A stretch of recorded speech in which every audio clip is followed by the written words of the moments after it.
Halo, saya Dr. Roy Christian di channel YouTube GKI Puri Indah. Kali ini kita akan membahas mengenai social distancing yang sedang sangat hangat-hangatnya dibicarakan di semua kalangan dan tentu kaitannya dengan wabah pandemi COVID-19 yang sudah melanda hampir seluruh bagian dunia. Apa sih itu social distancing?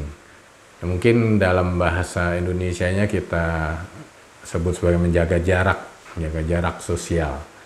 Apa itu social distancing? Social distancing atau mungkin kita kenal dalam bahasa Indonesia menjaga jarak sosial, itu merupakan suatu usaha untuk menghentikan atau memperlambat laju penyebaran dari suatu penyakit menular.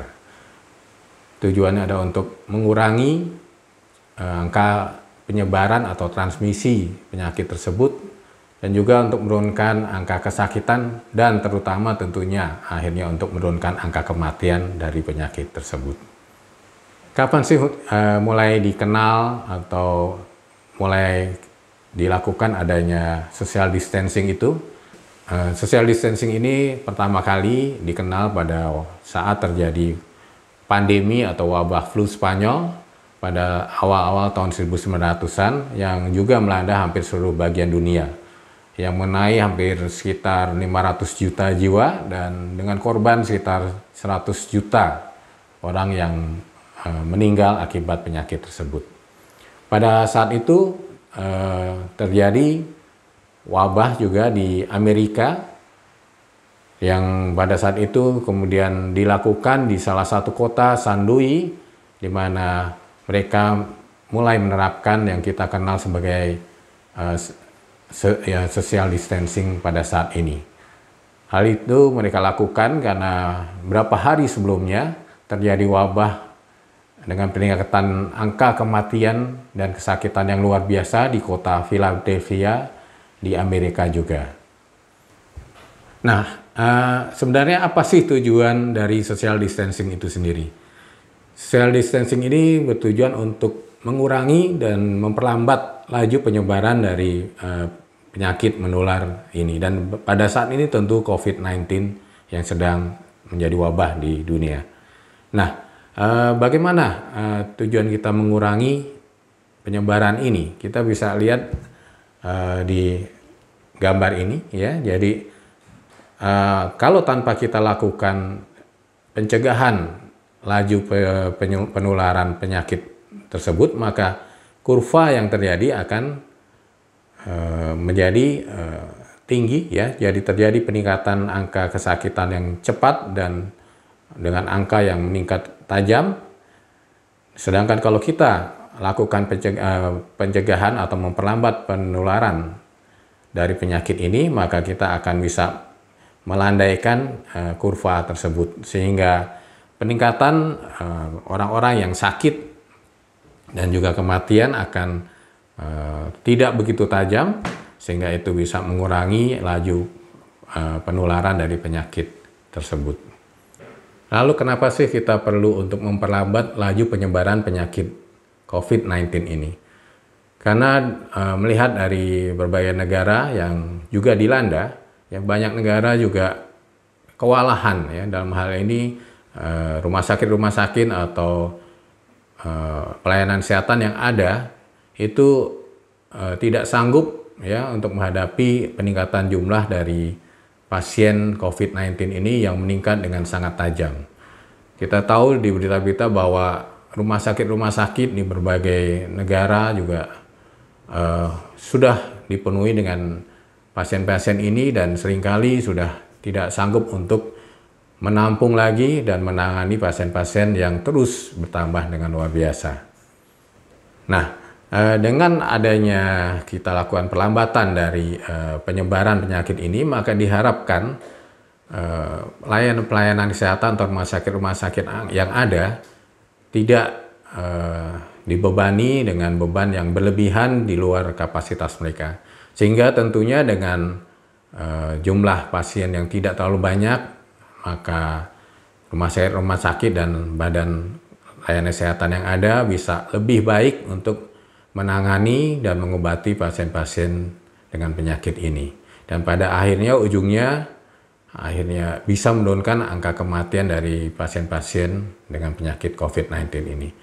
Karena walaupun hanya sebagian kecil yang pasien-pasien dengan penyakit ini akan mengalami severe atau keadaan penyakit yang berat, tapi pada saat pasien-pasien ini masuk ke dalam keadaan yang kondisi yang berat atau severe, maka seringkali dibutuhkan peralatan-peralatan medis yang cukup lengkap dan penting, ya, seperti misalkan alat bantu nafas atau ventilator.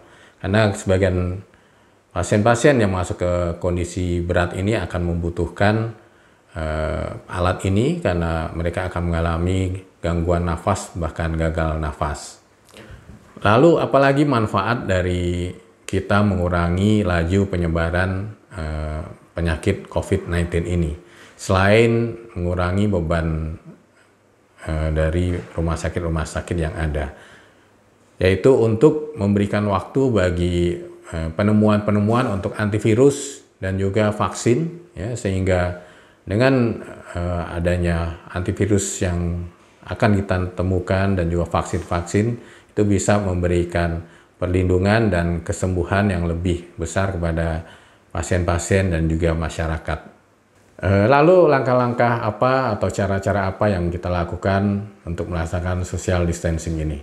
Yang pertama yang dianjurkan adalah kita menghindari atau kita tidak menghadiri tempat-tempat yang ramai atau kita berkumpul, yang mengadakan acara-acara dengan jumlah yang cukup banyak dengan rekan-rekan kita atau keluarga kita.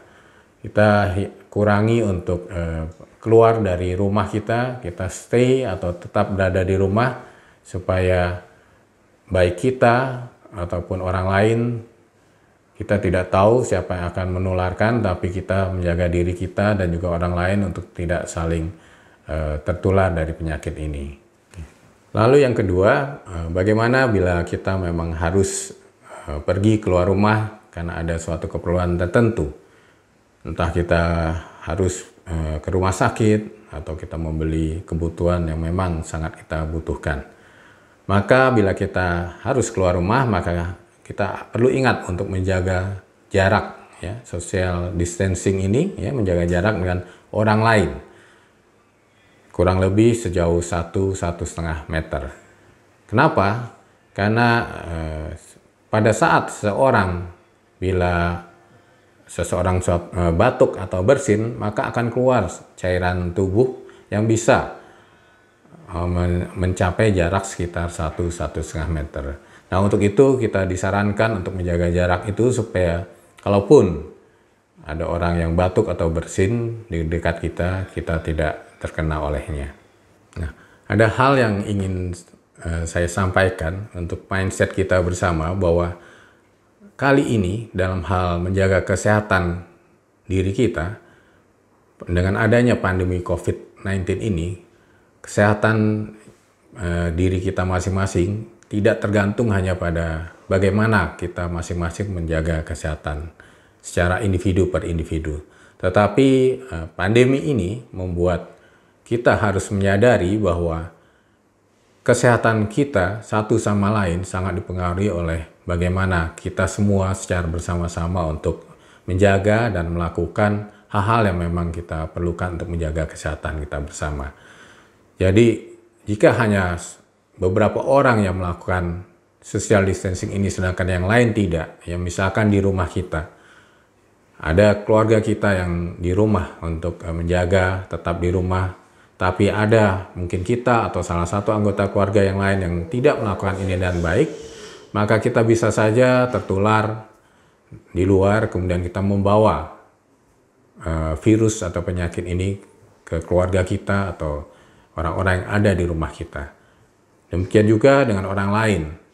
Jadi sangat perlu untuk kita bersama-sama, untuk kepentingan kita bersama dan juga bangsa ini, bahkan seluruh dunia, untuk kita menjaga dan mencegah penularan pandemi COVID-19 ini menjadi lebih luar biasa lagi dengan kita bersama-sama untuk melaksanakan dan mencegah upaya mencegah penularan penyakit COVID-19 ini. Baik, sekian dari saya Dr. Roy Christian, dan semoga kita bisa bersama-sama melewati pandemi COVID-19 ini. Terima kasih.